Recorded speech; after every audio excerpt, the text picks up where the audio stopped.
परित्राणाय साधूनां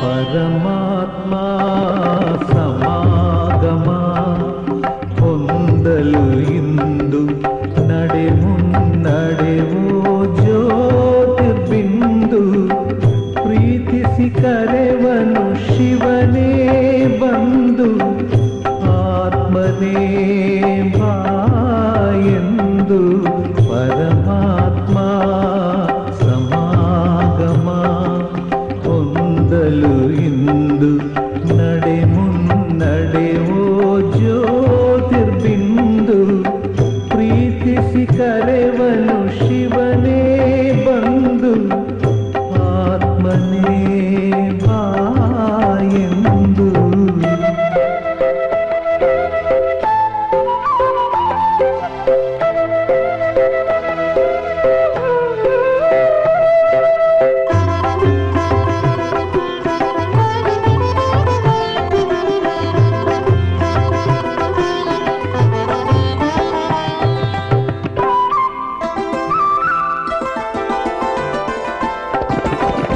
ಈ ಸಮ್ಮಿಲನಕ್ಕೆ ಸುಲಭ ಸಾಧನ ಆತ್ಮದ ಸರ್ವ ಸಮರ್ಪಣ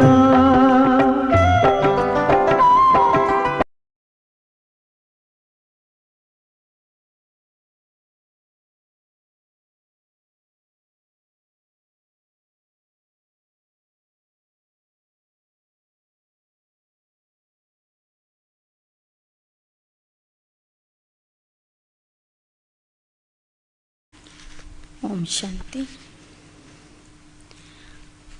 ಮುರಳಿಯ ದಿನಾಂಕ 15/9/71. ಮಾಸ್ಟರ್ ಜ್ಞಾನ ಸೂರ್ಯ ಆತ್ಮಾओं का ಕರ್ತವ್ಯ. ಮಾಸ್ಟರ್ ಜ್ಞಾನ ಸೂರ್ಯ ಆತ್ಮರ ಕರ್ತವ್ಯದ ಬಗ್ಗೆ ಈ ಮುರಳಿಯಲ್ಲಿ ಬಾಬಾ ಅನೇಕ ವಿಷಯಗಳನ್ನು ನಿನ್ನೆ ದಿನಾನೂ ತಿಳಿಸಿಕೊಟ್ರು. ನೀವೆಲ್ಲರೂ ಮಾಸ್ಟರ್ ಜ್ಞಾನ ಸೂರ್ಯ ಆಗಬೇಕು. ನಿಮ್ಮ ದೃಷ್ಟಿ ವೃತ್ತಿಯಿಂದ ನಿಮ್ಮ ಹತ್ತಿರ ಬರುವಂತಹ ಆತ್ಮಗಳಲ್ಲಿ ಇರುವ ಪತಿತ ಸಂಸ್ಕಾರ, ಪತಿತ ಸಂಕಲ್ಪಗಳು, ಪತಿತ ಸ್ವಭಾವ, ಪತಿತ ದೃಷ್ಟಿ ವೃತ್ತಿ ಎಲ್ಲವೂ ಸಹ ಭಸ್ಮ ಆಗಬೇಕು ಅಂತ ಬಾಬಾ ಹೇಳಿದರು. ಆದ್ದರಿಂದ ಈ ಸಂಘಟನೆಯಲ್ಲಿ ಬಂದಂತಹ ತಾವೆಲ್ಲ ಮಕ್ಕಳು ಜ್ಞಾನ ನದಿಗಳಾಗಿದ್ದೀರಿ. ಇದು ಜ್ಞಾನ ನದಿಗಳ ಸಂಗಮ ಆಗಿದೆ. ಜ್ಞಾನ ನದಿಗಳ ಜೊತೆಗೆ ನೀವು ಜ್ಞಾನ ಸೂರ್ಯನೂ ಆಗಬೇಕು ಅಂತ ಬಾಬಾ ಹೇಳಿದರು. ಎಲ್ಲ ರೀತಿಯ ಬಂಧನಗಳಿಂದ ಮುಕ್ತ ಆಗಿದ್ದೀರಿ. ಆದರೆ ಸೂಕ್ಷ್ಮವಾದಂತಹ ಬಂಧನ, ಕಾಣದೇ ಇರುವಂಥ ಬಂಧನ ನಿಮ್ಮನ್ನು ಕಟ್ಟಿ ಹಾಕಿದೆ. ಆ ಬಂಧನ ಯಾವುದು ಅಂದರೆ ನಾನು ಎನ್ನುವಂತಹ ಶಬ್ದ. ನನ್ನ ವಿಚಾರ, ನನ್ನ ಪ್ಲ್ಯಾನಿಂಗ್, ನನ್ನ ಕ್ಲಾಸು, ನನ್ನ ಯೋಗ, ನನ್ನ ಸೇವೆ, ಈ ಥರ ಜ್ಞಾನಕ್ಕೆ ಬಂದ ನಂತರನೂ ಸಹ ಸೂಕ್ಷ್ಮವಾದಂಥ ದೇಹ ಅಭಿಮಾನ ಮಕ್ಕಳಲ್ಲಿ ಬಂದುಬಿಡ್ತದೆ. ಅದೇ ನಿಮಗೆ ಸೂಕ್ಷ್ಮವಾದಂತಹ ಬಂಧನ ಆಗಿಬಿಡ್ತದೆ. तो मैं शब्द ही देही अभिमानी से देह अभिमान में ले आने वाला है और मैं शब्द ही देह अभिमान से पार ले जाने वाला भी. ಈ ನಾನು ಎನ್ನುವಂಥ ಶಬ್ದನೇ ಒಂದು ಅರ್ಥದಿಂದ ತೆಗೆದುಕೊಂಡ್ರೆ ಇದು ನಮ್ಮನ್ನು ದೇಹ ಅಭಿಮಾನದಿಂದ ಬಿಡಿಸಿಬಿಡ್ತದೆ. ಇನ್ನೊಂದು ಅರ್ಥದಿಂದ ತೆಗೆದುಕೊಂಡ್ರೆ ನಮ್ಮನ್ನು ದೇಹ ಅಭಿಮಾನದಲ್ಲೇ ತರ್ತದೆ. ಸೊ ನಾನು ಬಹಳ ಬುದ್ಧಿವಂತೆ, ನಾನು ಜ್ಞಾನ ಯೋಗದಲ್ಲಿ ಮುಂದಿದ್ದೀನಿ, ನನ್ನ ಪುರುಷಾರ್ಥ ಚೆನ್ನಾಗಿದೆ, ಈ ಥರದ ನಾನು ಬಂದರೆ ಅದು ದೇಹ ಅಭಿಮಾನ ಆಗ್ತದೆ. ಬದಲಾಗಿ मैं शरीर नहीं हूँ, इससे पार जाने का अभ्यास करते रहो. ಬಾಬಾ ಹೇಳ್ತಾರೆ, ಬದಲಾಗಿ ನಾನು ಶರೀರ ಅಲ್ಲ, ನಾನು ಆತ್ಮ, ನಾನು ದೇಹ ಅಲ್ಲ, ನಾನು ಚೈತನ್ಯ ಶಕ್ತಿ ಆತ್ಮ, ಪರಮಾತ್ಮನ ಮಗು ಅನ್ನುವಂಥದ್ದನ್ನು ಸದಾ ನೆನಪಿಟ್ಕೊಳ್ಳಿ. ಆಗ ಏನಾಗ್ತದಂದರೆ ಎಲ್ಲ ಬಂಧನಗಳಿಂದ ಮುಕ್ತ ಆಗ್ತೀರಿ. इसका त्याग करो, चाहे मान का प्यारा, चाहे नाम का प्यारा, चाहे शान का प्यारा, चाहे विशेष आत्माओं का प्यारा, यह मैंपन बना लेता है. तो इस सूक्ष्म धागे को तोड़ने के लिए, इस धागे से बंधन मुक्त बनने के लिए क्या करना है? ಬಾಬಾ ಹೇಳ್ತಾರೆ, ಈ ಸೂಕ್ಷ್ಮವಾದಂಥ ಬಂಧನದಿಂದ ಮುಕ್ತ ಆಗಲಿಕ್ಕೆ ಏನು ಮಾಡಬೇಕು? ಆಗ ಅಲ್ಲಿ ಇರುವಂತಹ ಬಾಬಾವ್ರ ಮಕ್ಕಳು ಹೇಳಿದರು ಟ್ರಾನ್ಸ್ಫರ್ ಆಗಬೇಕು ಅಂತ. ಅದಕ್ಕೆ ಬಾಬಾ ಹೇಳ್ತಾ ಇದ್ದಾರೆ, ಟ್ರಾನ್ಸ್ಫರ್ ಆಗೋದಂದರೆ ಏನು? ನಿರಾಕಾರಿ ಸ್ಥಿತಿಯಲ್ಲಿ ಇದ್ದು ನಿರಹಂಕಾರಿ ಆಗುವುದು ಮತ್ತು ನಿರ್ವಿಕಾರಿ ಆಗುವುದೇ ಟ್ರಾನ್ಸ್ಫರ್ ಆಗೋದಾಗಿದೆ, ಅಥವಾ ಪರಿವರ್ತನೆ ಮಾಡಿಕೊಳ್ಳೋದಾಗಿದೆ. ऐसे यह स्मृति सदैव रहे कि मैं निराकार से साकार में आकर यह कार्य कर रही. ಹೇಗೆ ಮಧುಬನಕ್ಕೆ ಹೋದಾಗ ನೀವು ಯಾವ ಊರಿನಿಂದ ಹೋಗಿರ್ತೀರಿ ಅನ್ನೋದು ನಿಮಗೆ ಸ್ಪಷ್ಟವಾಗಿ ಗೊತ್ತಿರ್ತದೆ. ನಾವಿಂಥ ಊರಿನಿಂದ ಬಂದಿದ್ದೇವೆ, ಇಂಥ ಊರಿಂದ ಬಂದಿದ್ದೇವೆ. ಹಾಗೆಯೇ ಸದಾ ನೆನ್ಪಿಟ್ಕೊಳ್ಳಿ, ನಾನು ನಿರಾಕಾರ ಆತ್ಮ ಸಾಕಾರದಲ್ಲಿ ಬಂದು पात्र ಮಾಡ್ತಿದ್ದೇನೆ. तब निरहंकारी और निर्विकारी जरूर बन जाएंगे. यह अभ्यास अल्पकाल के लिए करते भी हो, लेकिन अब इसी को सदा काल में ट्रांसफ़र करो. ಈ ಅಭ್ಯಾಸ ಆಗಾಗ ನೀವು ಮಾಡ್ತಾನೆ ಇರ್ತೀರಿ, ಆದರೆ ಇದು ಸದಾಕಾಲದ ಅಭ್ಯಾಸ ಆಗಿರಬೇಕು. यूँ वैरागी भी बने हो, वैराग्य वृत्ति है, लेकिन सदा काल के लिए और बेहद के वैरागी बनो. नहीं तो कोई हद की वस्तु वैराग्य वृत्ति से हटाने के लिए निमित्त बन जाती है. ಹಾಗೆ ನೋಡಿದರೆ ನಿಮ್ಮಲ್ಲಿ ವೈರಾಗ್ಯನೂ ಇದೆ, ವೈರಾಗ್ಯ ವೃತ್ತಿನೂ ಇದೆ. ಆದರೆ ಒಮ್ಮೊಮ್ಮೆ ಹದ್ದಿನ ವಸ್ತುಗಳ ಆಕರ್ಷಣೆ ನಿಮ್ಮನ್ನು ವೈರಾಗ್ಯದಿಂದ ದೂರ ಮಾಡಿಬಿಡ್ತದೆ. ಯೋಗಯುಕ್ತ भी हो, लेकिन योगयुक्त की निशानी प्रैक्टिकल कर्म में दिखाओ. ಯೋಗಯುಕ್ತನೂ ಆಗಿದ್ದೀರಿ, ಆದರೆ ಯೋಗಯುಕ್ತದ ಗುರುತಾಗಿದೆ ನಿಮ್ಮ ಪ್ರತಿಯೊಂದು ಕರ್ಮ, ಪ್ರತಿಯೊಂದು ಶಬ್ದ ಯೋಗಯುಕ್ತ, ಯುಕ್ತಿಯುಕ್ತ, ರಾಜಯುಕ್ತ ಆಗಿರಬೇಕು. ಯೋಗಯುಕ್ತ ಅಂದ್ರೇ ಬಾಬಾ ಹೇಳ್ತಾರೆ, हर कर्म हर बोल किसी भी आत्मा को भोगी से योगी बनाए. हर संकल्प हर कर्म युक्ति युक्त, राजयुक्त, रहस्य युक्त हो. इसको कहा जाता है प्रैक्टिकल ಯೋಗಯುಕ್ತ. ನೀವು ಎಷ್ಟರ ಮಟ್ಟಿಗೆ ಯೋಗಯುಕ್ತ ಆಗಿರಬೇಕು ಅಂದರೆ ನಿಮ್ಮ ಹತ್ತಿರ ಬಂದವರೆಲ್ಲ ಭೋಗಿಯಿಂದ ಯೋಗಿ ಆಗಬೇಕು. ಆ ಥರ ನಿಮ್ಮ ಪ್ರತಿಯೊಂದು ಸಂಕಲ್ಪ, ಕರ್ಮ ಯುಕ್ತಿಯುಕ್ತ, ರಾಜಯುಕ್ತ ಅಂದರೆ ರಹಸ್ಯಯುಕ್ತ ಆಗಿರಬೇಕು. अपने संकल्प व बोल में, कर्म में अगर यह तीन बातें नहीं तो व्यर्थ है. ನಿಮ್ಮ ಸಂಕಲ್ಪದಲ್ಲಿ, ನಿಮ್ಮ ಶಬ್ದಗಳಲ್ಲಿ, ನಿಮ್ಮ ಕರ್ಮದಲ್ಲಿ ಯುಕ್ತಿಯುಕ್ತ, ರಾಜಯುಕ್ತ ಮತ್ತು ಯೋಗಯುಕ್ತ ಈ ಮೂರು ವಿಷಯಗಳು ಇಲ್ಲದೇ ಇದ್ದರೆ ಅದು ವ್ಯರ್ಥ ಅಂತ ಹೇಳ್ತಾರೆ ನಿಮ್ಮ ಶಬ್ದಗಳು, ನಿಮ್ಮ ಕರ್ಮಗಳು, ನಿಮ್ಮ ಸಂಕಲ್ಪಗಳು ಒಂದು ಯೋಗಯುಕ್ತ ಆಗಿರಬೇಕು, ಎರಡನೇದು ಯುಕ್ತಿಯುಕ್ತ ಆಗಿರಬೇಕು, ಮೂರನೇದು ರಾಜಯುಕ್ತ ಅಂದರೆ ರಹಸ್ಯಯುಕ್ತ ಆಗಿರಬೇಕು. अगर ರಾಜಯುಕ್ತ नहीं होगा तो क्या होगा? ವ್ಯರ್ಥ. ನೀವು ಮಾಡುವಂಥ ಸಂಕಲ್ಪದಲ್ಲಿ, ಶಬ್ದದಲ್ಲಿ, ಕರ್ಮದಲ್ಲಿ ಏನೂ ಅರ್ಥನೇ ಇರಲಿಲ್ಲ, ಜ್ಞಾನದ ರಹಸ್ಯನೇ ಇರಲಿಲ್ಲ ಅಂದರೆ ಅದು ವ್ಯರ್ಥ ಆಗಿರ್ತದೆ ಅಂತ ಹೇಳ್ತಾರೆ समझना चाहिए कि अभी प्रैक्टिकल योगी नहीं लेकिन प्रैक्टिस करने वाले योगी है. ಈ ಮೂರು ಸ್ಥಿತಿಗಳು ನಿಮ್ಮಲ್ಲಿ ಇರಲಿಲ್ಲ ಅಂದರೆ ನೀವು ಪ್ರಾಕ್ಟಿಕಲ್ ಯೋಗಿಗಳು ಅಲ್ಲ, ಇನ್ನೂ ಪ್ರಾಕ್ಟೀಸ್ ಮಾಡುವ ಯೋಗಿಗಳು ಅಂತ ಅರ್ಥ ಆಗ್ತದೆ. तो अभी इस बात के ऊपर अटेंशन की आवश्यकता है. ಆದ್ದರಿಂದ ಈ ವಿಷಯದ ಬಗ್ಗೆ ನೀವು ಗಮನ ಕೊಡಬೇಕು. फिर कोई भी समस्या व विघ्न सर्कमस्टेंसेस आपके ऊपर वार नहीं कर सकेंगे. ಯೋಗಯುಕ್ತ, ರಾಜಯುಕ್ತ, ಯುಕ್ತಿಯುಕ್ತ ಆಗಿಬಿಟ್ಟರೆ ಬಾಬಾ ಹೇಳ್ತಾರೆ ಯಾವ ಸಮಸ್ಯೆಗಳು, ಯಾವ ವಿಘ್ನಗಳು, ಯಾವ ಪರಿಸ್ಥಿತಿಗಳು ನಿಮ್ಮ ಮೇಲೆ ದಾಳಿ ಮಾಡೋದಿಲ್ಲ. प्रैक्टिकल में योगयुक्त, ज्ञानयुक्त, स्नेहयुक्त दिव्य अलौकिक मूर्त से विश्व के आगे प्रूफ अर्थात प्रमाण बन जाएंगे. जो विश्व के आगे ज्ञान और योग का प्रूफ बनते हैं वही माया प्रूफ होते हैं. ಬಾಬಾ ಹೇಳ್ತಾರೆ ಯಾರು ವಿಶ್ವದ ಮುಂದೆ ತಮ್ಮ ಯೋಗ, ಜ್ಞಾನ, ಸ್ನೇಹದ ಪ್ರಮಾಣ ತೋರಿಸ್ತಾರೆ, ಉದಾಹರಣೆ ತೋರಿಸ್ತಾರೆ, ಅವರು ಮಾಯಾ ಪ್ರೂಫ್ ಆಗಿರ್ತಾರೆ, ಮಾಯೆಯಿಂದ ಸುರಕ್ಷಿತವಾಗಿ ಇರ್ತಾರೆ. माया प्रूफ होने के लिए अपने को यही समझो कि मैं ज्ञान और योग का प्रूफ हूँ.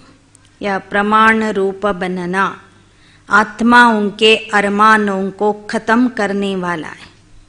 ಸದಾ ನಿಮಗೆ ನೀವು ಜ್ಞಾನ ಯೋಗದ ಒಂದು ಪ್ರಮಾಣ ಆಗಿದ್ದೀರಿ ಅಂತ ತಿಳ್ಕೊಳ್ಳಿ, ಒಂದು ಎಕ್ಸಾಂಪಲ್ ಆಗಿದ್ದೀರಿ ಅಂತ ತಿಳ್ಕೊಳ್ಳ್ರಿ. ಆಗ ಈ ರೀತಿಯಲ್ಲಿ ಯಾರು ಪ್ರಮಾಣ ಆಗಿರ್ತಾರೆ, ಪ್ರತ್ಯಕ್ಷ ಪ್ರಮಾಣ ಆಗಿರ್ತಾರೆ, ಅವರು ಅನೇಕ ಆತ್ಮರ ಇಚ್ಛೆಗಳನ್ನು ಪೂರ್ಣ ಮಾಡುವಂಥವರಾಗ್ತಾರೆ, ಅಥವಾ ಲೌಕಿಕ ಇಚ್ಛೆಗಳನ್ನು ಸಮಾಪ್ತಿ ಮಾಡುವಂಥವರಾಗ್ತಾರೆ. सदा हर संकल्प कदम बाप के फरमान पर चलने वाले अन्य आत्माओं के अरमानों को खत्म कर सकते.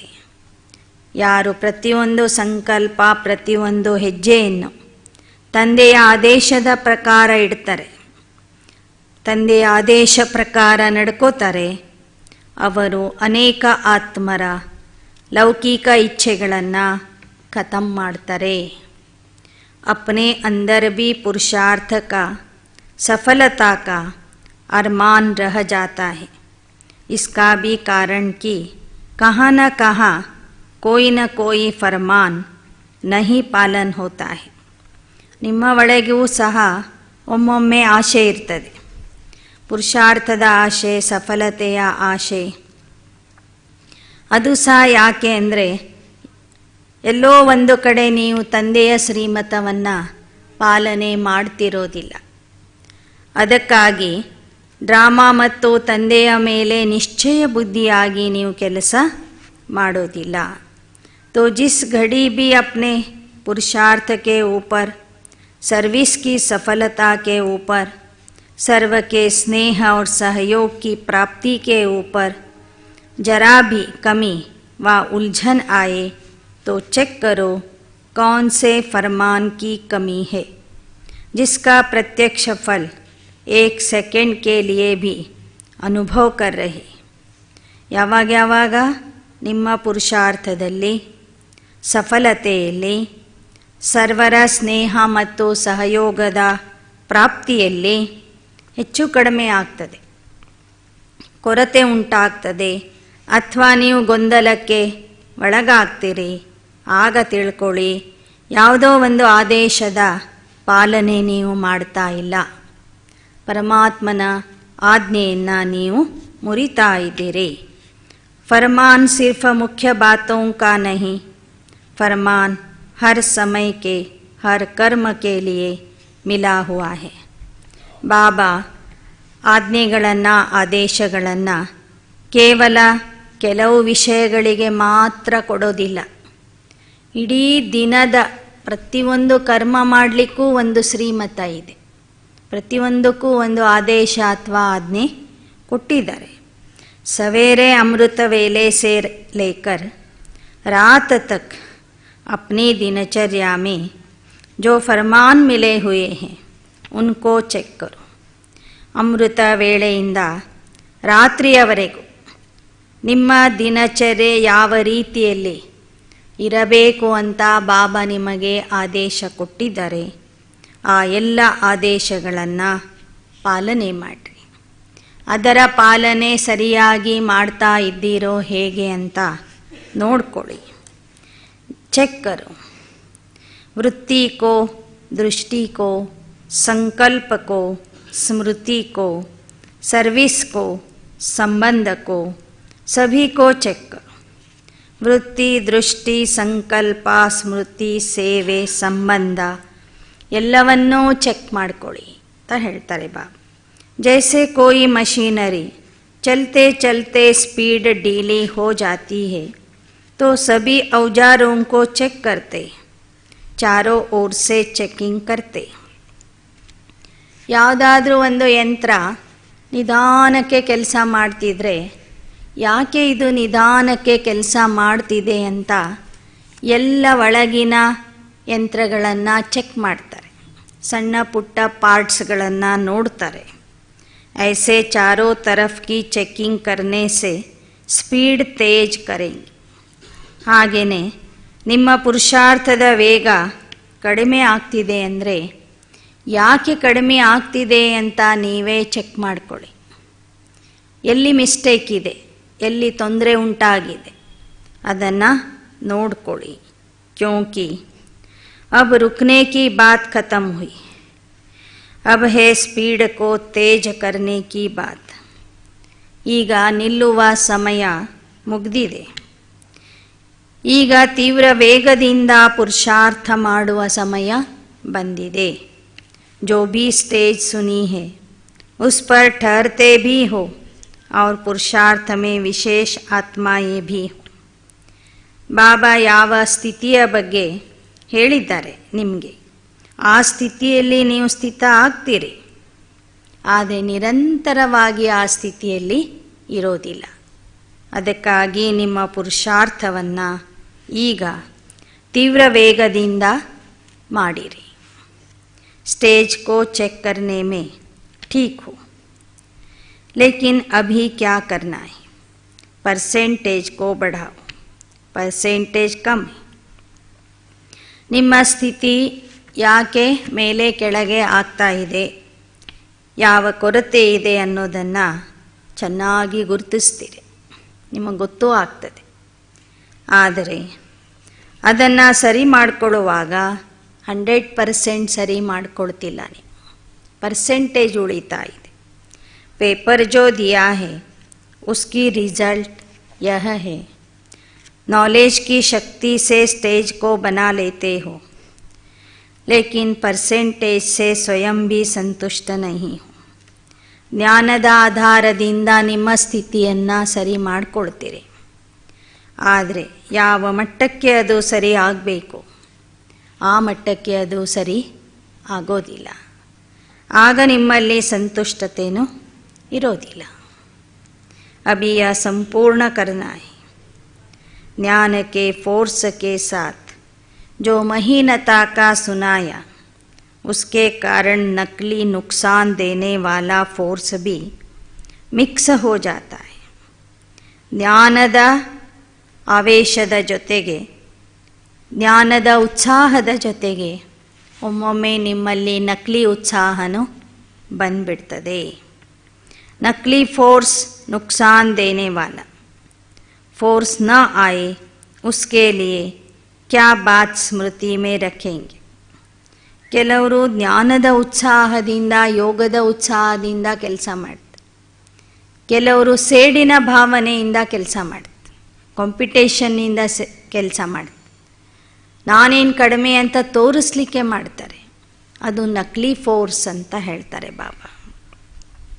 अगर हर आत्मा के प्रति तरस की भावना सदा के लिए रहे तो न किसका तिरस्कार करेंगे न किसी द्वारा अपना तिरस्कार समझेंगे. ಆದರೆ ಪ್ರತಿಯೊಬ್ಬರ ಬಗ್ಗೆ ನಿಮ್ಮಲ್ಲಿ ಕರುಣೆಯ ಭಾವನೆ, ದಯಾಭಾವನೆ ಇತ್ತು ಅಂದರೆ ನೀವು ಯಾರಿಗೂ ತಿರಸ್ಕಾರ ಮಾಡೋದಿಲ್ಲ, ಆಗ ಯಾರು ನಿಮಗೂ ಸಹ ತಿರಸ್ಕಾರ ಮಾಡೋದಿಲ್ಲ. ನೀವು ಬೇರೆಯವ್ರಿಗೆ ತಿರಸ್ಕಾರ ಮಾಡೋದಿಲ್ಲ, ಬೇರೆಯವರು ನಿಮಗೆ ತಿರಸ್ಕಾರ ಮಾಡೋದಿಲ್ಲ. ಜहाँ तरस होगा वहाँ फोर्स कभी भी नहीं हो सकता. ಎಲ್ಲಿ ಕರುಣೆ ಮತ್ತು ದಯಾಭಾವನೆ ಇರ್ತದೆ ಅಲ್ಲಿ ಕ್ರೋಧದ ಆವೇಶ ಇರೋದಿಲ್ಲ, ನಕಲಿ ಆವೇಶ ಇರೋದಿಲ್ಲ.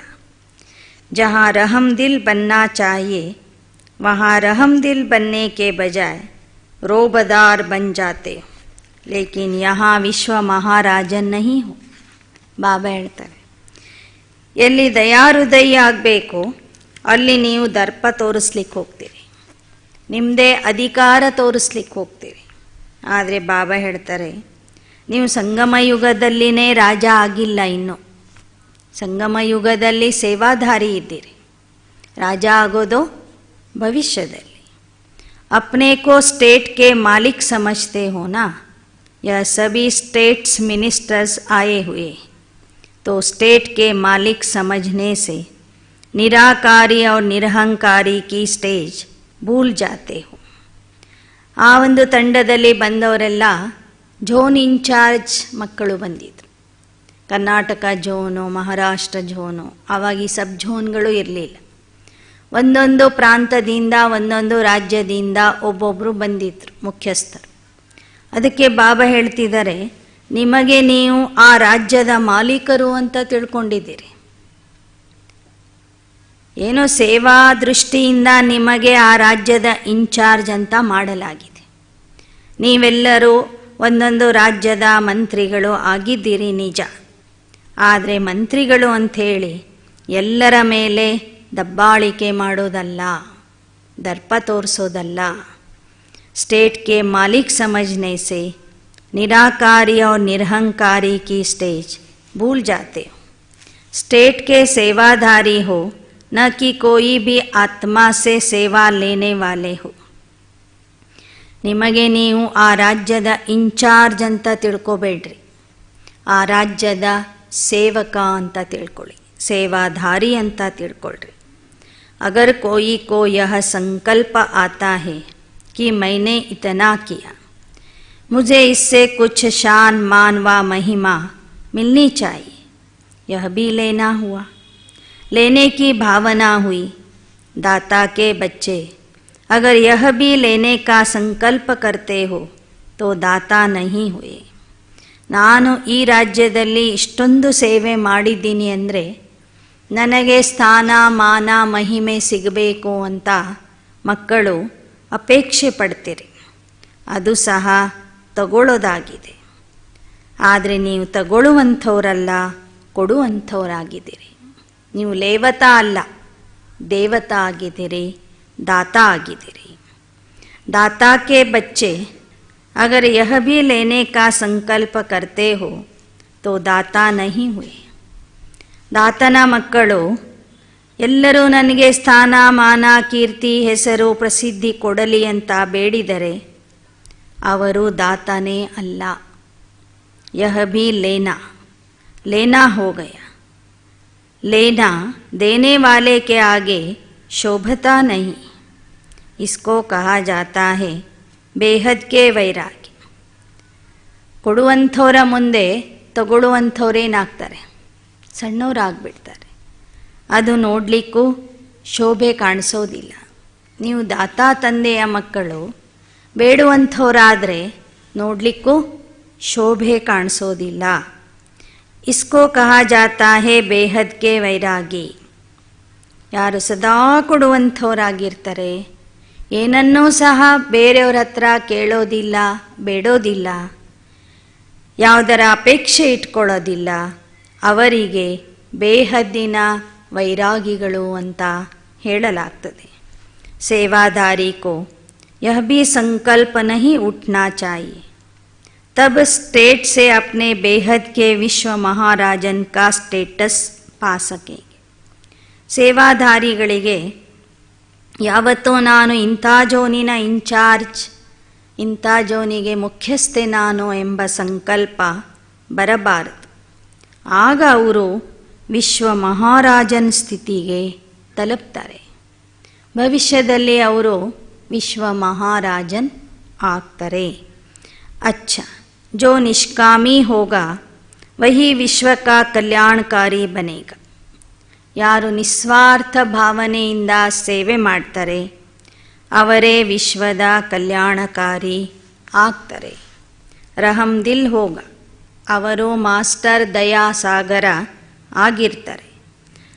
कर्तव्य की प्राप्ति स्वतः होना दूसरी बात है, लेकिन कामना से प्राप्त करना यह अल्पकाल की प्राप्ति भल होती है, लेकिन अनेक जन्मों के लिए भी अनेक प्राप्तियों से ವಂಚಿತ कर देती है. ನೀವು ಮಾಡಿದ ಕರ್ತವ್ಯ ಸೇವೆ ನೋಡಿ ನಿಮಗೆ ಸ್ಥಾನ ಮಾನ ಖುಷಿ ಸಿಗ್ತದೆ ಅಂದರೆ ಅದು ಬೇರೆ ವಿಚಾರ. ಆದರೆ ನೀವಾಗಿ ಕೇಳಿಕೊಂಡು ನನಗೆ ಆ ಥರ ಮಾಡಿ, ನನಗೆ ವೇದಿಕೆ ಕೊಡಿ, ನನಗೆ ಸ್ಟೇಜ್ ಕೊಡಿ, ನನಗೆ ಹಂಗೆ ಮಾಡಿರಿ, ನನಗೆ ಸನ್ಮಾನ ಮಾಡಿರಿ ಅಂತ ಬೇಡಿದರೆ ಅದು ತಪ್ಪು. ಅನೇಕ ಜನ್ಮೋಂ ಕೆ ಲಿಯೆ ಅನೇಕ ಪ್ರಾಪ್ತಿಯೋ ಉನ್ಸೆ ವಂಚಿತ್ ಕರ್ ದೇತಿ. ನೀವು ಮಾಡಿದ ಸೇವೆ ಮೆಚ್ಚಿ ಬಾಬಾನೇ ನಿಮಗೆ ಫಲ ಕೊಡ್ತಾರಂದರೆ ಅದು ನೀವು ಬೇಡಿದ ಫಲ ಅಲ್ಲ. ಬಾಬಾ ನಿಮಗೆ ಕೊಡ್ತಾರೆ, ಖುಷಿ ಕೊಡ್ತಾರೆ, ಅನೇಕರಿಂದ ಆಶೀರ್ವಾದ ಕೊಡಿಸ್ತಾರೆ, ನಿಮ್ಮ ಸ್ಥಿತಿ ಚೆನ್ನಾಗಿರ್ತದೆ, ನೀವು ಖುಷಿಯಲ್ಲಿ ಇರ್ತೀರಿ. ಅವರಾಗಿ ಪ್ರೀತಿಯಿಂದ ನಿಮಗೆ ಸನ್ಮಾನನೂ ಮಾಡ್ಬೋದು, ಸತ್ಕಾರನೂ ಮಾಡ್ಬೋದು. ಆದರೆ ನೀವಾಗಿ ಬೇಡಿದರೆ ಅದು ತಪ್ಪು ಅಂತ ಬಾಬಾ ಹೇಳ್ತಾರೆ. ಒಂದು ವೇಳೆ ನೀವಾಗಿ ಬೇಡಿ ಅದನ್ನು ಪ್ರಾಪ್ತಿ ಮಾಡಿಕೊಂಡ್ರೆ ಭವಿಷ್ಯದ ಪ್ರಾಪ್ತಿಯಿಂದ ವಂಚಿತ ಆಗ್ತೀರಿ. ಪ್ರಾಪ್ತಿ ಅಪ್ರಾಪ್ತಿ ಕಾ ಸಾಧನ್ ಬನ್ ಜಾತಿ. ಸಂಗಮ ಯುಗದಲ್ಲಿನೇ ಎಲ್ಲವೂ ಬೇಕು ಅಂತ ಬಯಸಿದರೆ ಭವಿಷ್ಯದ ಪ್ರಾಪ್ತಿಯೆಲ್ಲ ಖಾಲಿ ಆಗಿಬಿಡ್ತದೆ. ಇಲ್ಲಿಯ ಪ್ರಾಪ್ತಿ ಅಲ್ಲಿಯ ಅಪ್ರಾಪ್ತಿಗೆ ಕಾರಣ ಆಗ್ತದೆ, ಸಾಧನ ಆಗ್ತದೆ.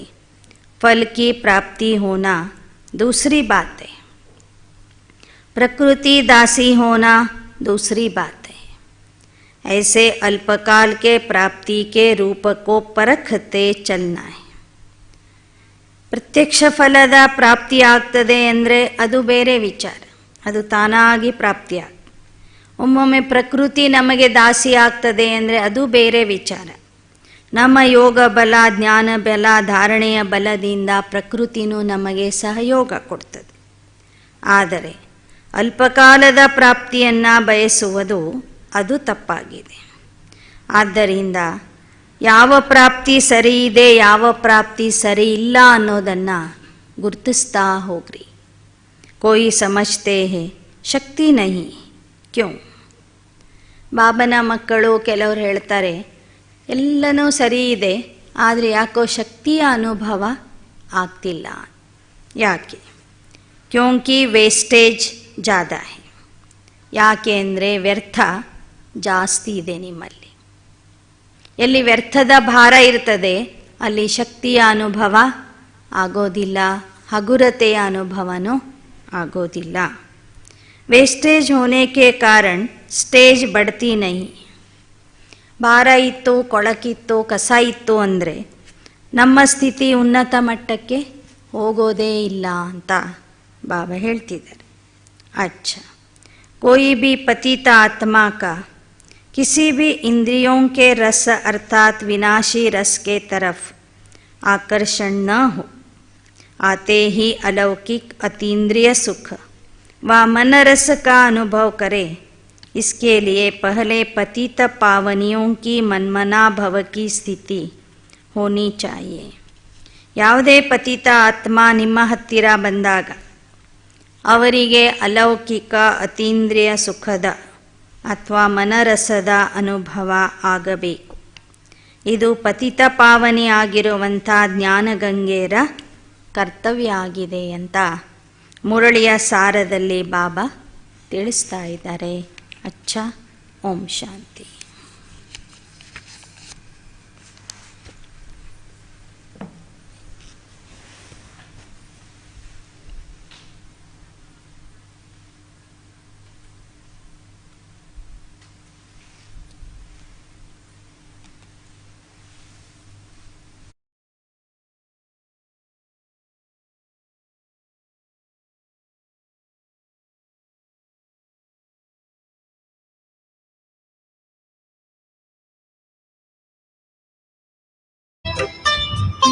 नजरों से तू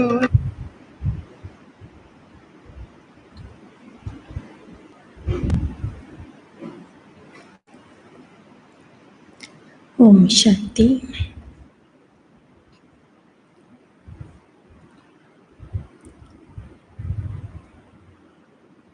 ಈ ದಿನದ ರಾಜಯೋಗಾಭ್ಯಾಸದಲ್ಲಿ ಪ್ರಕೃತಿಯ 5 ತತ್ವಗಳಿಗೆ ಯೋಗದಾನ ಮಾಡುವಂತಹ ಹಾಗೂ ಪ್ರಕೃತಿಯಿಂದ ದೈವಿ ಗುಣಗಳನ್ನು ವರದಾನದ ರೂಪದಲ್ಲಿ ಪಡೆಯುವಂತಹ ಪ್ರಯೋಗದ ಅಭ್ಯಾಸ ಮಾಡೋಣ.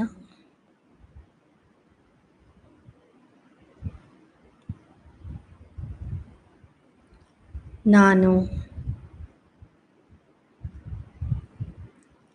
ದೇಹದ ಮಾಲೀಕನಾಗಿರುವಂತಹ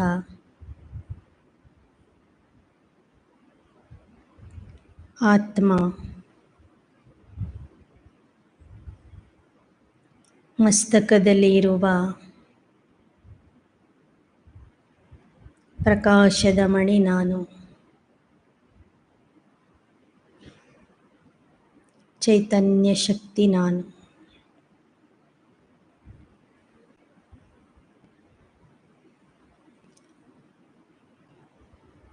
ಈಗ ದೇಹದಿಂದ ಡಿಟ್ಯಾಚ್ ಆಗಿ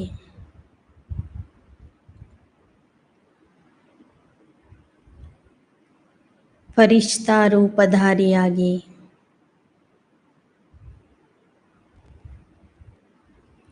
ಈ ಸ್ಥೂಲ ದೇಹದಿಂದ ನಾನು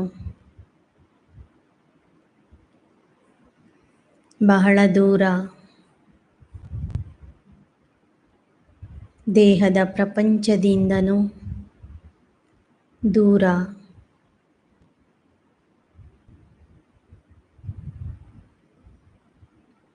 ಚಂದ್ರ ಸೂರ್ಯ ನಕ್ಷತ್ರಗಳ ಲೋಕವನ್ನು ದಾಟಿ ಅದಕ್ಕೂ ಮೇಲಿರುವಂತಹ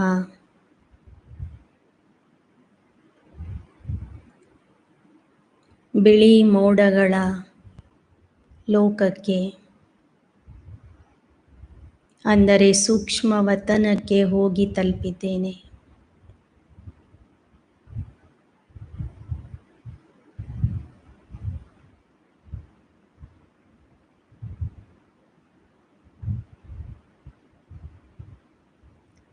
ಸೂಕ್ಷ್ಮ ವತನದಲ್ಲಿ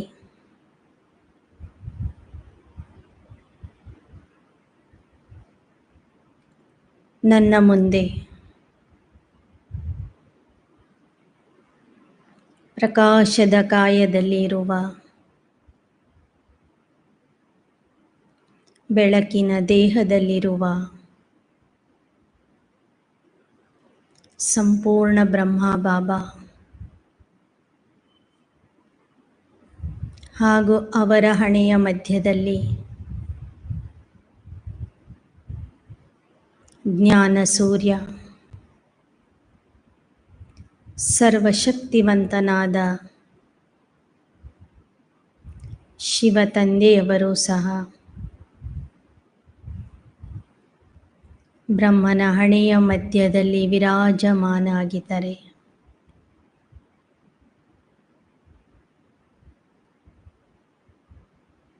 ಸಂಪೂರ್ಣ ಬಿಳಿ ಬಣ್ಣದ ಪ್ರಕಾಶದಿಂದ ಕೂಡಿರುವಂತಹ ಆ ಫರಿಷ್ಠೆಗಳ ಲೋಕದಲ್ಲಿ ನಾನು ಬೆಳಕಿನ ದೇಹಧಾರಿಯಾಗಿ ಈಗ ಬಾಪ್ ದಾದಾರವರ ಸನ್ಮುಖದಲ್ಲಿ ಇದ್ದೇನೆ.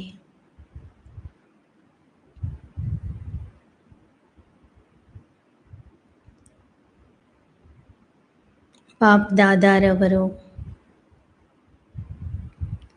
ತಮ್ಮ ಮಸ್ತಕದಿಂದ ಹಾಗೂ ವರದಾನಿ ಹಸ್ತಗಳಿಂದ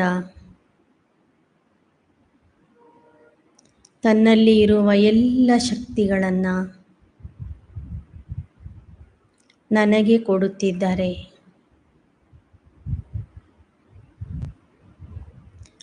ಅನುಭವ ಮಾಡ್ರಿ, ಬಾಪ್ ದಾದಾರವರ ವರದಾನಿ ಹಸ್ತ ನಿಮ್ಮ ತಲೆಯ ಮೇಲಿದೆ.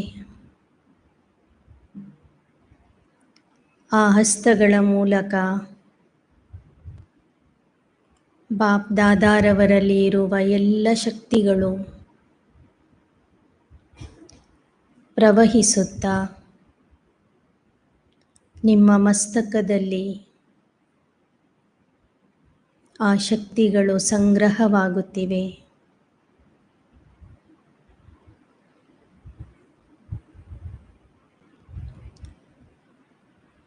ಇಡೀ ದೇಹದ ಒಂದೊಂದು ಅಂಗದಲ್ಲಿಯೂ ಸಹ ಆ ಶಕ್ತಿಗಳ ಪ್ರವಾಹ ಪ್ರವಹಿಸುತ್ತಾ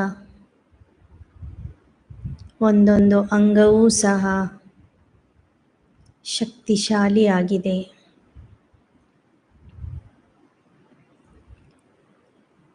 ಇಡೀ ದೇಹವೇ ಸರ್ವಶಕ್ತಿಗಳಿಂದ ತುಂಬಿದೆ. ಬಾಪ್ ದಾದಾರವರ ದೃಷ್ಟಿಯಿಂದ ಬಾಪ್ ದಾದಾ ನನಗೆ ಪವಿತ್ರತೆಯ ಶಕ್ತಿಯನ್ನು ಕೊಡುತ್ತಿದ್ದಾರೆ.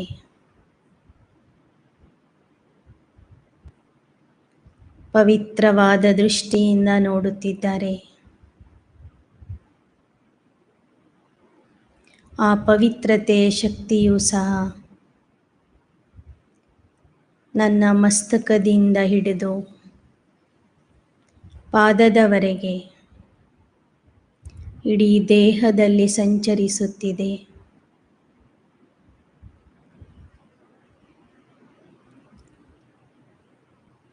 ನಾನು ಫರಿಷ್ಠಾ ರೂಪಧಾರಿ ಆತ್ಮ. ಇನ್ನಿಷ್ಟು ಶಕ್ತಿ ಹಾಗೂ ಪವಿತ್ರತೆಯಿಂದ ಲೈಟ್ ಹೌಸ್, ಮೈಟ್ ಹೌಸ್ ಆಗಿದ್ದೇನೆ.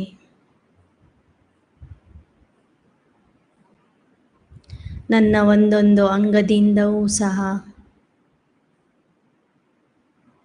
ಪವಿತ್ರತೆ ಹಾಗೂ ಶಕ್ತಿಯ ಕಿರಣಗಳು, ಪವಿತ್ರತೆ ಹಾಗೂ ಶಕ್ತಿಯ ಪ್ರಕಂಪನಗಳು ಹೊರಡುತ್ತಿವೆ. ಈಗ ನಾನು ಪ್ರಕೃತಿಯ ಸೇವೆಗೆ ಸಿದ್ಧನಾಗಿ ಪೃಥ್ವಿಯ ಗ್ಲೋಬಿನ ಮೇಲೆ ಬಂದು ನಿಂತಿದ್ದೇನೆ.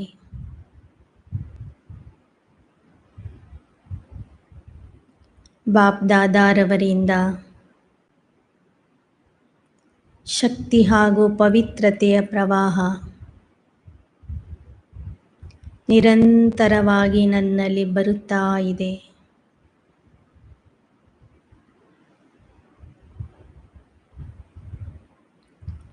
ಆ ಪ್ರವಾಹವನ್ನು ನಾನು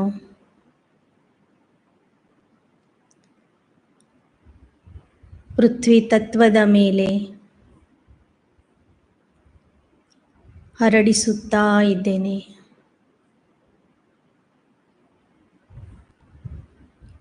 ದೃಷ್ಟಿಯ ಮೂಲಕ ಹಾಗೂ ಮಸ್ತಕದ ಮೂಲಕ ಭೂಮಿ ತಾಯಿಗೆ ಪವಿತ್ರ ಪ್ರಕಂಪನಗಳಿಂದ, ಶಕ್ತಿಶಾಲಿ ಪ್ರಕಂಪನಗಳಿಂದ, ಶಾಂತಿಯ ಪ್ರಕಂಪನಗಳಿಂದ ಭರ್ಪೂರ ಮಾಡುತ್ತಿದ್ದೇನೆ.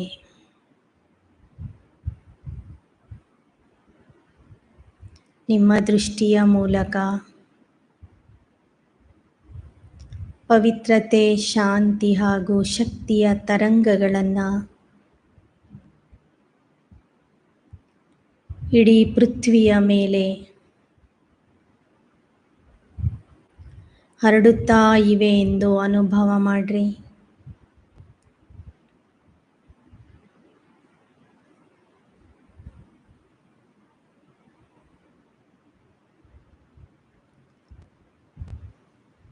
ಇಡೀ ಪೃಥ್ವಿಯ ಮೇಲೆ ಪವಿತ್ರತೆಯ ಪ್ರಕಂಪನಗಳು, ಶಕ್ತಿಶಾಲಿ ಪ್ರಕಂಪನಗಳಿಂದ ವಾತಾವರಣವೂ ಸಹ ಪವಿತ್ರ ಹಾಗೂ ಶಕ್ತಿಶಾಲಿ ವಾತಾವರಣ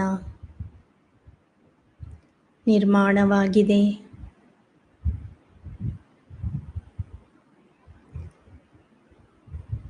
ಪೃಥ್ವಿ ತತ್ವ ಶಾಂತ ಹಾಗೂ ಶೀತಲವಾಗಿದೆ.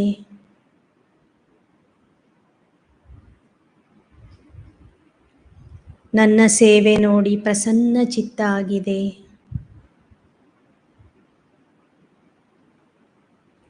ಭೂಮಿ ತಾಯಿ ನನಗೆ ವರದಾನ ಕೊಡುತ್ತಿದೆ.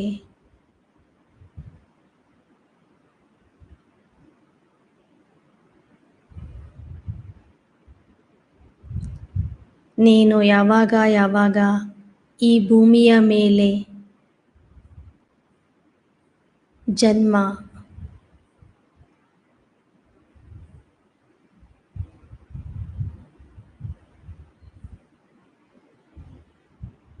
ಪಡೆಯುತ್ತೀಯ, ಆಗಾಗ ನಾನು ನಿನಗೆ ಆರೋಗ್ಯವಂತ ಶರೀರ, ನಿರೋಗಿ ಶರೀರವನ್ನು ಪ್ರದಾನ ಮಾಡುತ್ತೇನೆ. 5000 ವರ್ಷಗಳವರೆಗೂ ಆಹಾರ ಧಾನ್ಯಗಳನ್ನು ಕೊಟ್ಟು, ಫಲಪುಷ್ಪಗಳನ್ನು ಕೊಟ್ಟು ನಿನ್ನ ಸೇವೆ ಮಾಡುತ್ತೇನೆಂದು ಪೃಥ್ವಿ ತತ್ವ ನನಗೆ ವರದಾನ ಕೊಡುತ್ತಿದೆ. ಪೃಥ್ವಿಯ ತತ್ವದಿಂದ ನಾನು ಸಹನಶೀಲತೆ, ಧೈರ್ಯತೆ ಹಾಗೂ ಗಂಭೀರತೆಯ ಪಾಠ ಕಲಿತಾ ಇದ್ದೇನೆ.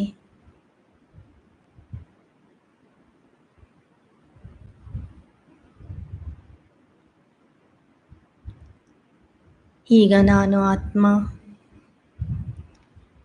ಫರಿಷ್ಠಾ ರೂಪಧಾರಿ, ಸರ್ವಶಕ್ತಿಗಳಿಂದ ಸಂಪನ್ನ ಆಗಿರುವಂತಹ ಮಾಸ್ಟರ್ ಶಕ್ತಿದಾತ, ಮಾಸ್ಟರ್ ಪವಿತ್ರತೆಯ ಸಾಗರ, ತಂದೆಯಿಂದ ಸರ್ವಶಕ್ತಿಗಳ ಹಾಗೂ ಪವಿತ್ರತೆಯ ಪ್ರವಾಹವನ್ನು ಸ್ವೀಕರಿಸುತ್ತಾ ಜಲತತ್ವಕ್ಕೆ ಆ ಶಾಂತಿ ಹಾಗೂ ಶಕ್ತಿಯ ಮತ್ತು ಪವಿತ್ರತೆಯ ಪ್ರಕಂಪನಗಳನ್ನು ಜಲತತ್ವಕ್ಕೆ ವರದಾನದ ರೂಪದಲ್ಲಿ ಕೊಡುತ್ತಿದ್ದೇನೆ. ಪೃಥ್ವಿಯ ಮೇಲಿರುವ ಎಲ್ಲ ನದಿಗಳು, ಸಾಗರ, ಸರೋವರಗಳಲ್ಲಿ ನಾನು ಕಳಿಸುತ್ತಿರುವ ಪವಿತ್ರತೆಯ ಪ್ರಕಂಪನಗಳು, ಸರ್ವಶಕ್ತಿಯ ಪ್ರಕಂಪನಗಳು ಜಲತತ್ವದಲ್ಲಿ ಹೋಗಿ ಸೇರುತ್ತಿವೆ. ಜಲತತ್ವ ಶಾಂತ ಹಾಗೂ ಪವಿತ್ರವಾಗಿದೆ.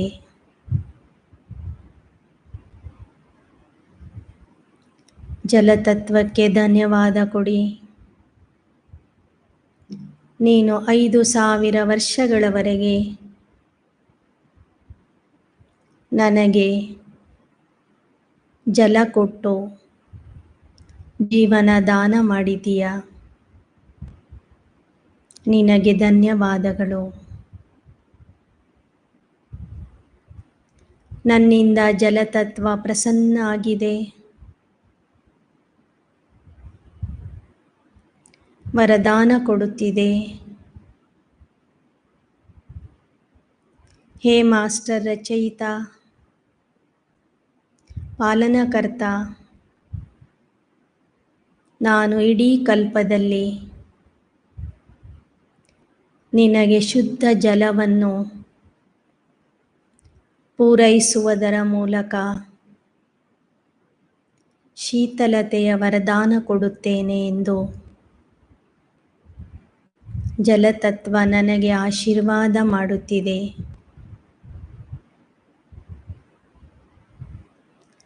ನಾನು ಜಲತತ್ವದಿಂದ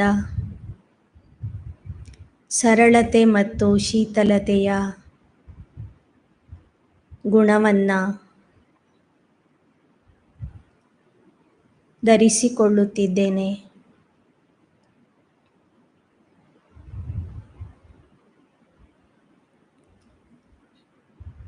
ಈಗ ಮತ್ತೆ ನಾನು ಫರಿಷ್ಠಾ ರೂಪಧಾರಿ ಆತ್ಮ ಪೃಥ್ವಿಯ ಗ್ಲೋಬಿನ ಮೇಲೆ ಇದ್ದೀನಿ. ಬಾಪ್ ದಾದಾರವರಿಂದ ಸರ್ವಶಕ್ತಿಗಳ ಪ್ರವಾಹ, ಪವಿತ್ರತೆಯ ಪ್ರವಾಹ, ಸುಖ ಶಾಂತಿಯ ಪ್ರವಾಹ, ಫೋಕಸ್ ಲೈಟಿನ ರೂಪದಲ್ಲಿ ನನ್ನ ಮೇಲೆ ಬೀಳುತ್ತಿದೆ. ನನ್ನ ಮೂಲಕ ಆ ಪ್ರವಾಹ ನಾನು ವಾಯು ತತ್ವದಲ್ಲಿ ಪಸರಿಸುತ್ತಿದ್ದೇನೆ.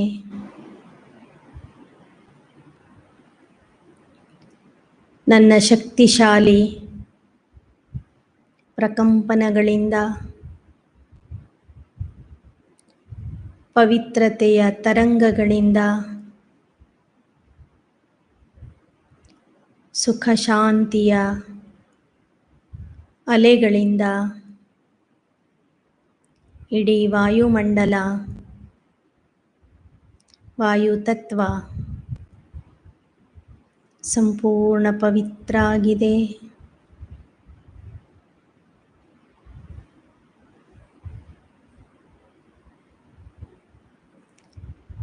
ವಾಯುತತ್ವದಲ್ಲಿ ಶಕ್ತಿ,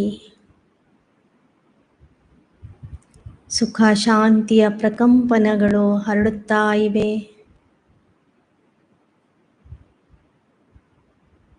ವಾಯುತತ್ವಕ್ಕೆ ಧನ್ಯವಾದ ಕೊಡಿ. ಹೇ ವಾಯುದೇವತಾ, 5000 ವರ್ಷಗಳ ತನಕ ನೀನು ನಮಗೆ ಶುದ್ಧವಾದ ಗಾಳಿ ಕೊಟ್ಟಿದ್ದೀಯಾ, ಪ್ರಾಣವಾಯು ಕೊಟ್ಟಿದ್ದೀಯಾ, ಸ್ವಸ್ಥವಾಗಿ ಬದುಕಲು ಅವಕಾಶ ಮಾಡಿಕೊಟ್ಟಿದ್ದೀಯಾ. ನಿನಗೆ ಧನ್ಯವಾದಗಳು. ನನ್ನ ಸೇವೆಯಿಂದ ವಾಯುತತ್ವ ಪ್ರಸನ್ನ ಆಗಿದೆ. ನನಗೆ ವರದಾನ ಕೊಡುತ್ತಿದೆ. ಹೇ ಮಾಸ್ಟರ್ ರಚಯಿತ, हे प्रकृति जीत आत्मा, हे ಪಾಲನಕರ್ತ, ನೀನು ಸದಾ ನನ್ನಂತೆ ಹಗೂರಾಗಿರು.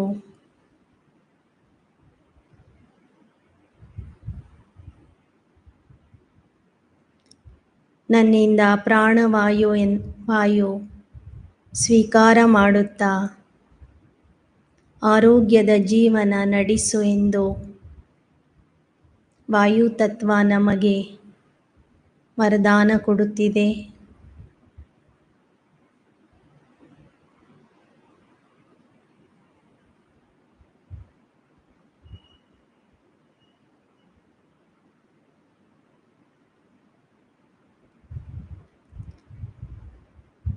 ಈಗ ನಾನು ಫರಿಷ್ಠಾತ್ಮ ಗ್ಲೋಬಿನ ಮೇಲೆ ಕುಳಿತು ತಂದೆಯಿಂದ ಸರ್ವಶಕ್ತಿಗಳನ್ನು ನನ್ನಲ್ಲಿ ತುಂಬಿಕೊಳ್ಳುತ್ತಾ ಆ ಶಕ್ತಿಗಳನ್ನು ಆಕಾಶ ತತ್ವಕ್ಕೆ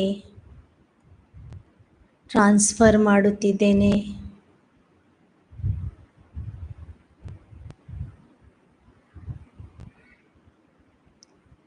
ನನ್ನ ಪವಿತ್ರತೆಯ ತರಂಗಗಳಿಂದ ಶಕ್ತಿಯ ಪ್ರಕಂಪನಗಳಿಂದ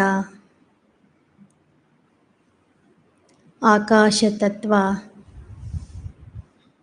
ಶಕ್ತಿಯಿಂದ ತುಂಬಿದೆ.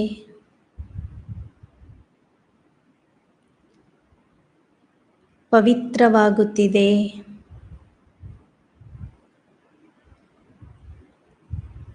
ಪ್ರಸನ್ನವಾಗಿದೆ.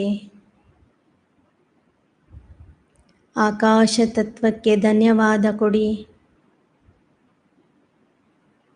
ಹೇ ಆಕಾಶ ದೇವ, ನೀನು 5000 ವರ್ಷಗಳವರೆಗೆ ನನ್ನ ಮೇಲೆ ಛತ್ರಛಾಯೆಯನ್ನು ಹಿಡಿದು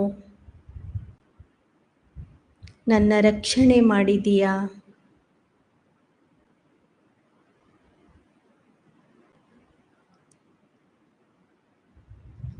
ಸೂರ್ಯನ ಪ್ರಖರವಾದ ಕಿರಣಗಳು ಬಂದಾಗ ಮೋಡಗಳ ರೂಪದಲ್ಲಿ ಬಂದು ನನ್ನನ್ನು ಪ್ರಖರವಾದ ಶಾಖದಿಂದ ರಕ್ಷಣೆ ಮಾಡಿದೀಯಾ.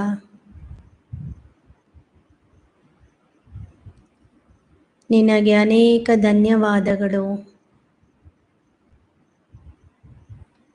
ನನ್ನ ಸೇವೆಯನ್ನು ನೋಡಿ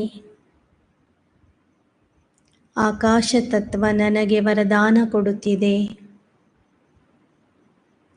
ಹೇ ಮಾಸ್ಟರ್ ರಚಯಿತ ಆತ್ಮನ್, ನೀನು ಸಹ ನನ್ನಂತೆ ವಿಶಾಲ ಹೃದಯಿಯಾಗು. ಯಾವುದೇ ಮತಭೇದವಿಲ್ಲದೆ ಎಲ್ಲರಿಗೂ ಛತ್ರಛಾಯೆಯ ರೂಪದಲ್ಲಿ ರಕ್ಷಣೆಯನ್ನು ಕೊಡು ಎಂಬ ವರದಾನ ಆಕಾಶ ತತ್ವ ನನಗೆ ಕೊಡುತ್ತಿದೆ. ಆಕಾಶ ತತ್ವದಿಂದ ನಾನು ವಿಶಾಲತೆಯ ಗುಣವನ್ನು ಗ್ರಹಿಸಿ ವಿಶಾಲ ಹೃದಯಿ ಆಗುತ್ತಿದ್ದೇನೆ.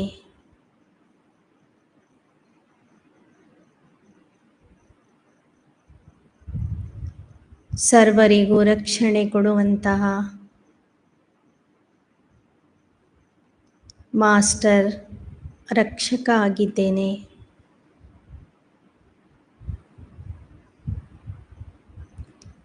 ಈಗ ಮತ್ತೆ ಗ್ಲೋಬಿನ ಮೇಲೆ ಕುಳಿತು ಬಾಪ್ ದಾದಾರವರಿಂದ ಸರ್ವಶಕ್ತಿಗಳನ್ನು ಫೋಕಸ್ ಲೈಟಿನ ರೂಪದಲ್ಲಿ ಸ್ವೀಕಾರ ಮಾಡುತ್ತಾ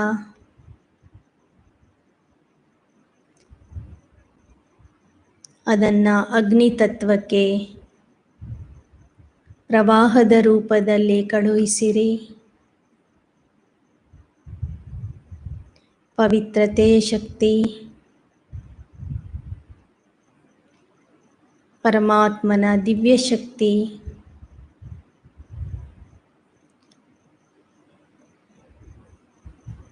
ಸಮಯಕ್ಕೆ ಸರಿಯಾಗಿ ಬೇಕಾಗುವಷ್ಟು ಉಷ್ಣತೆ ಮತ್ತು ಬೆಳಕನ್ನು ನೀಡುವಂಥ ಶಕ್ತಿ ನಾನು ಅಗ್ನಿ ತತ್ವಕ್ಕೆ ಕೊಡುತ್ತಿದ್ದೇನೆ. ಅಗ್ನಿ ತತ್ವ ಪವಿತ್ರ ಆಗುತ್ತಿದೆ.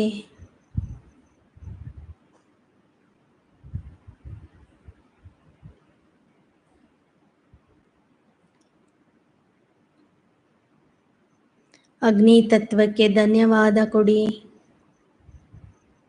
ಹೇ ಅಗ್ನಿ ದೇವತಾ, 5000 ವರ್ಷಗಳವರೆಗೆ ನನ್ನ ಜೀವನಕ್ಕೆ ಬೇಕಾದ ಶಾಖ ಹಾಗೂ ಬೆಳಕನ್ನು ಕೊಟ್ಟಿದ್ದೀಯಾ.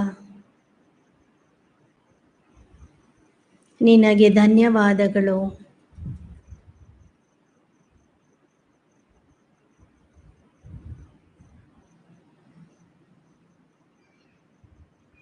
ಅಗ್ನಿ ತತ್ವ ನಿಮ್ಮ ಸೇವೆಯಿಂದ ಪ್ರಸನ್ನ ಆಗಿದೆ, ವರದಾನ ಕೊಡುತ್ತಿದೆ. ನನ್ನ ಹಾಗೆ ನೀವು ನಿಮ್ಮ ಸಂಸ್ಕಾರಗಳನ್ನು ಶುದ್ಧ ಮಾಡಿಕೊಳ್ಳಿರಿ. ನಿಮ್ಮಲ್ಲಿ ಇರುವ ಪಾಪಕರ್ಮಗಳನ್ನು ಯೋಗ ಅಗ್ನಿಯಿಂದ ಸುಟ್ಟು ಹಾಕಿರಿ.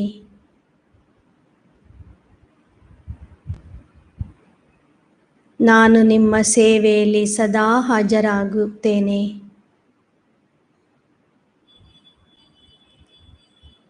ಎಂಬ ವರದಾನವನ್ನು ಸ್ವೀಕರಿಸುತ್ತಾ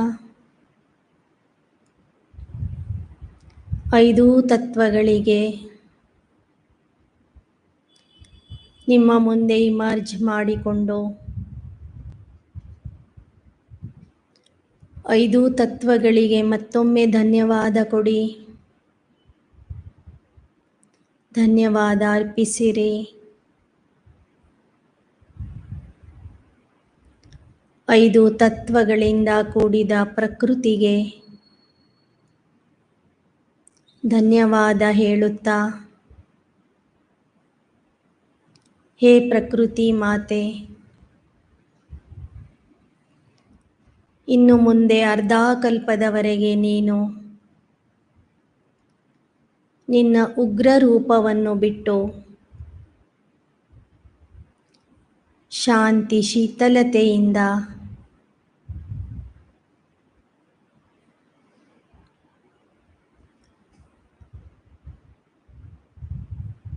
ಪವಿತ್ರ ಆತ್ಮರ ದೇವಾತ್ಮರ ಸೇವೆಗಾಗಿ ಸಿದ್ಧರಾಗಬೇಕಾಗಿದೆ. ಇಲ್ಲಿಯ ತನಕ ಮಾಡಿದ ಸೇವೆಗೆ ಪ್ರಕೃತಿಗೆ ಧನ್ಯವಾದ ತಿಳಿಸಿ.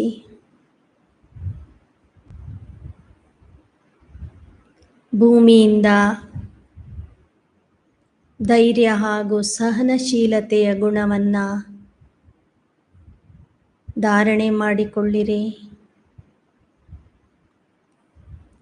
ಜಲತತ್ವದಿಂದ ಶೀತಲತೆ ಮತ್ತು ಸರಳತೆಯ ಗುಣವನ್ನು ಧಾರಣೆ ಮಾಡಿಕೊಳ್ಳಿರಿ.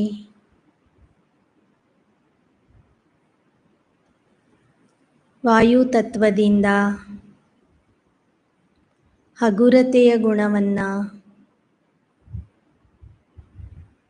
ಧಾರಣೆ ಮಾಡಿಕೊಳ್ಳಿರಿ. ಆಕಾಶ ತತ್ವದಿಂದ ವಿಶಾಲತೆಯ ಗುಣವನ್ನು ಧಾರಣೆ ಮಾಡಿಕೊಳ್ಳಿರಿ. ಅಗ್ನಿ ತತ್ವದಿಂದ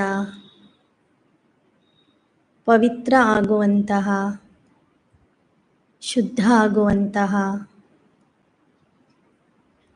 ಎಲ್ಲ ರೀತಿಯ ಕಲ್ಮಶಗಳನ್ನು ಸುಟ್ಟು ಹಾಕುವಂತಹ ಗುಣವನ್ನು ಧಾರಣೆ ಮಾಡಿಕೊಳ್ಳಿರಿ.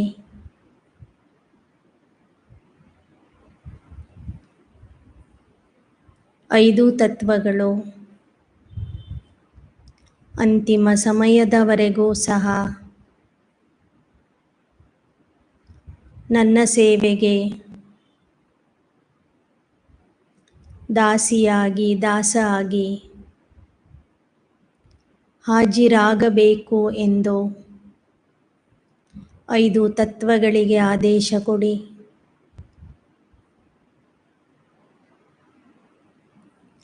5 ತತ್ವಗಳ ಮೂಲಕ ನನ್ನ ಪುರುಷಾರ್ಥದಲ್ಲಿ ಯಾವುದೇ ರೀತಿಯ ಅಡೆತಡೆ ಉಂಟಾಗಬಾರದು. ಆ ರೀತಿಯಲ್ಲಿ 5 ತತ್ವಗಳು ನನಗೆ ಸಹಯೋಗಿ ಆಗಬೇಕೆಂದು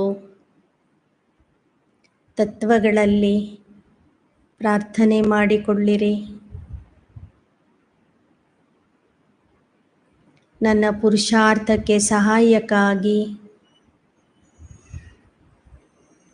ನನ್ನ ಸೇವೆಯಲ್ಲಿ ಹಾಜರಾಗಬೇಕೆಂದು ಆದೇಶ ಕೊಡುತ್ತಾ, ನಾನು ಸಹ ನಿಮ್ಮ ಸೇವೆಯನ್ನು